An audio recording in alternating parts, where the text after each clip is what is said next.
ইসলামে জাদু একটি কুফরি ও ধ্বংসের কাজ। বড় গুনাহের মধ্যে জাদু অন্যতম। জাদুর কারণে মানুষের নেক আমলগুলো ধ্বংস হয়ে যায়। জাদুকরদের জন্য পরকালে কোনো অংশ নেই বলে কুরআনুল কারীমে মহান আল্লাহ তাআলা উল্লেখ করেছেন।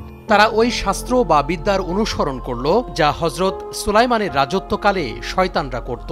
সুলাইমান কুফরি করেননি, শয়তানরাই কুফরি করেছিল। তারা মানুষকে জাদুবিদ্যা এবং বাবেল শহরে হারুত ও মারুত দুই ফেরেশতার প্রতি যা অবতীর্ণ হয়েছিল তা শিক্ষা দিত। তারা তাদের কাছ থেকে এমন জাদু শিখত যা দ্বারা স্বামী ও স্ত্রীর মধ্যে বিচ্ছেদ ঘটে। তারা আল্লাহর আদেশ ছাড়া তা দ্বারা কারো অনিষ্ট করতে পারত না। যা তাদের ক্ষতি করে এবং উপকার না করে তারা তাই শিখে। তারা ভালো রূপে জানে যে কেউ জাদু অবলম্বন করে তার জন্য পরকালে কোনো অংশ নেই।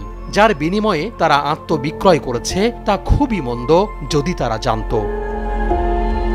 জাদুটোনা কবিরা গুনাহ। শয়তানের মূল উদ্দেশ্য হলো মানুষকে সত্য ও ন্যায়ের পথ থেকে দূরে সরিয়ে নেয়া। শয়তান এই উদ্দেশ্য বাস্তবায়নে জাদুকে হাতিয়ার হিসেবে গ্রহণ করেছে। সে কারণে কুরআন সুন্নায় জাদুকে কুফরি ও ধ্বংসকারী কাজ হিসেবে বর্ণনা করা হয়েছে। প্রকৃতপক্ষে জাদুটোনা করা শয়তানের কাজ। জাদু কবিরা গুনাহ হওয়ার কারণেই যারা এই গুনাহে জড়িত হয় তাদের জন্য পরকালে কোনো অংশ বা প্রতিদান নেই। হাদিসে পাকে প্রিয় নবী সাল্লাল্লাহু আলাইহি ওয়াসাল্লাম জাদু থেকে বিরত থাকতে বলেছেন। জাদুকে ধ্বংসকারী কাজসমূহের অন্তর্ভুক্ত করা হয়েছে। হাদিসে এসেছে, হযরত আবু হুরায়রা রাদিয়াল্লাহু আনহু বর্ণনা করেন, রাসূল সাল্লাল্লাহু আলাইহি ওয়াসাল্লাম বলেছেন, তোমরা ৭টি ধ্বংসকারী বস্তু থেকে বেঁচে থাকো। তারা বললেন, হে আল্লাহর রাসূল, সেগুলো কি?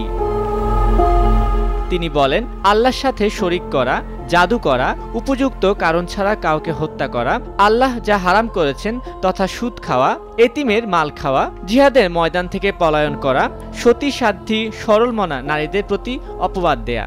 বুখারী শরীফ।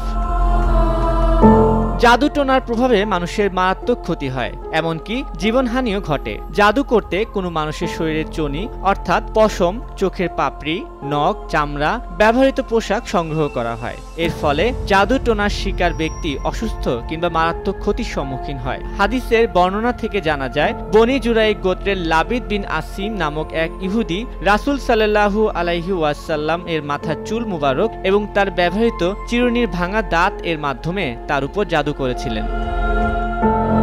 জাদুটোনাকে আরবিতে বলা হয় সেহর, যার অর্থ হলো কোনো কিছুর প্রকৃতি পরিবর্তন করে দেওয়া। যখন জাদুকর জাদু করে তখন সে কোনো ঘটনা, বিষয়বস্তু বা যে কোনো কিছুকে সম্পূর্ণ বা আংশিকভাবে অথবা বিপরীতভাবে উপস্থাপন করে এবং মিথ্যাকে সত্য ও সত্যকে মিথ্যা রূপে দৃষ্টিগোচর করে দিয়েছে বলে মনে হতে পারে। মূল বিষয়বস্তু, হাকিকত বা ঘটনাকে জাদুকর পরিবর্তন করে ফেলে, যা সম্পূর্ণ হারাম, মিথ্যাচার এবং ধোঁকাবাজি। অনেক জাদুকর আছে যারা তন্ত্র টোনার কুফর, শিরক ও পাপাচারের প্রতি নির্ভর করে দুজন মানুষের মধ্যে সম্পর্ক তৈরি করা বা তাদের মাঝে সম্পর্ক ছিন্ন করার চেষ্টা করে। যারা এই কার্যক্রমের সঙ্গে জড়িত তারা শয়তান অনিষ্টকারী জিনকে সন্তুষ্ট করে কার্যসিদ্ধি করার চেষ্টা চালায়। যারা এই কাজকে পেশা হিসেবে নিয়েছে এবং যারা এই ঘৃণিত কাজের উপর নির্ভর করে চলে, আস্থা রাখে, তারা সকলেই গুনাহগার।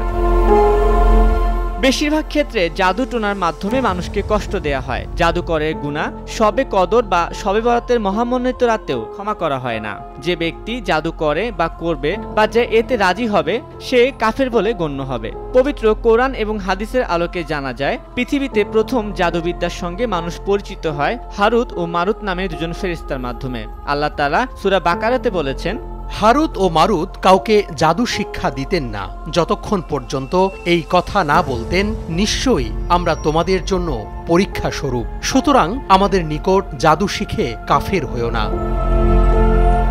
জাদুটোনা করা এতটাই ঘৃণিত কাজ যে রাসূল সাল্লাল্লাহু আলাইহি ওয়াসাল্লাম বলেছেন, জাদুকরের শাস্তি হলো তাকে তরবারি দিয়ে হত্যা করা।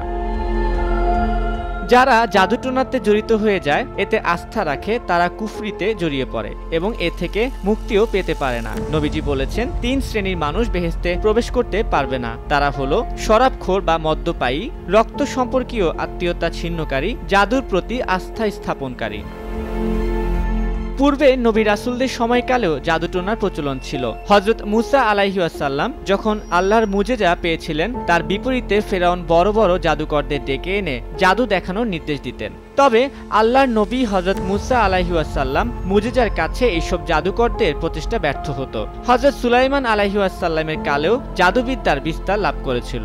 সেই সময় ইহুদিরা পথভ্রষ্ট শয়তান জিনদের ব্যবহার করে জাদু টোনার আশ্রয় নিত। তবে নবী সুলাইমান আলাইহি ওয়াসাল্লাম জিনদের ব্যবহার করে কাজ করতেন যা কুফরি ছিল না। তিনি ভালো কাজে তাদের ব্যবহার করতেন। নবী সুলাইমান আলাইহি ওয়াসাল্লামের সময়ে মানুষ এবং জিনদের বেশ মেলামেশা ছিল। পবিত্র কোরআনে এসেছে, তারা বরং সেগুলো অনুসরণ করত যা শয়তানরা সুলাইমানের রাজত্বের নামে মিথ্যা অপপ্রচার করত। সুলাইমান কোনোদিন কুফরি করেননি, বরং ওই শয়তানগুলোই কুফরি করেছিল। ওরা মানুষকে জাদু শিখিয়েছিল। বাবিল শহরে পাঠানো দুই ফেরেশতা হারুত এবং মারুতকে যা দিয়ে পাঠানো হয়েছিল তা শিখিয়েছিল। সে সময় যারা এই শয়তানি কুফরি কাজ করত তারা এটা বলে বেড়াতো যে হযরত সুলাইমান আলাইহিস সালামও একই কাজ করত, কিন্তু তাদের এই প্রচার ছিল ভুল। তাই আল্লাহ তাআলা পবিত্র কোরআনে এই বিষয়টি স্পষ্ট করে দেন। বনী ইসরায়েলের লোকেরা জাদুটোনা করত এবং তা তাদের সর্বনাশ করে। এই প্রসঙ্গটি কোরআনে এসেছে। পবিত্র কোরআনে আল্লাহ তাআলা বলেন, তারা শিখেছিল কিভাবে নিজেদের সর্বনাশ করা যায়, কিন্তু কিভাবে নিজেদের কল্যাণ করা যায় সেটা নয়। যদিও তারা খুব ভালোভাবে জানত যে এই জ্ঞান যে শিখবে তার আখিরাত শেষ। কি জঘন্য কারণেই না তারা নিজেদের আত্মাকে বেঁচে দিয়েছিল, যদি তারা বুঝত। মানুষকে জাদুটোনা হতে দূরে থাকার নির্দেশ দিয়েছেন আল্লাহ তাআলা ও রাসূল সাল্লাল্লাহু আলাইহি ওয়াসাল্লাম। জাদুটোনা হতে পরিত্রাণ পাওয়ার জন্য আল্লাহর সাহায্য যথেষ্ট। আল্লাহ তাআলার উপর যিনি ভরসা করেন তার জন্য আল্লাহর সাহায্যই যথেষ্ট। আল্লাহ তাআলার উপর একান্ত বিশ্বাস স্থাপন করতে হবে। এ প্রসঙ্গে পবিত্র কুরআন মাজিদে আল্লাহ তাআলা বলেন, আল্লাহ তোমাদেরকে সাহায্য করলে কেউ তোমাদের পরাস্ত করতে পারবে না, আর তিনি যদি তোমাদেরকে একা ছেড়ে দেন তাহলে কে আছে যে তোমাকে সাহায্য করবে? যাদের ঈমান আছে তাদের উচিত শুধুমাত্র আল্লাহরই উপর ভরসা করা। জাদুটোনার উপর আস্থা রাখা, নিজেকে জড়িয়ে ফেলা এবং জাদুটোনা চর্চা করার পরিণতি অত্যন্ত ভয়ঙ্কর। ইহজগৎ এবং পরজগতে তাদের কঠোর শাস্তি ভোগ করতে হবে। জাদুকর এবং যে তার দ্বারস্থ হয় তার কোনো ইবাদত ও দোয়া কবুল হবে না। সাময়িক সাফল্য এলেও একসময় তাদের চরম ব্যর্থতা বরণ করে নিতে হবে। জান্নাত তাদের জন্য হারাম হয়ে যায়। সূরা ফাতিহা, সূরা ফালাক এবং সূরা নাস নিয়মিত পাঠ করলে সব ধরনের অশুভ দৃষ্টি, খারাপ প্রভাব, জাদুটোনা হতে পরিত্রাণ পাওয়া যায়। তানভীর হাসান, সময় সংবাদ।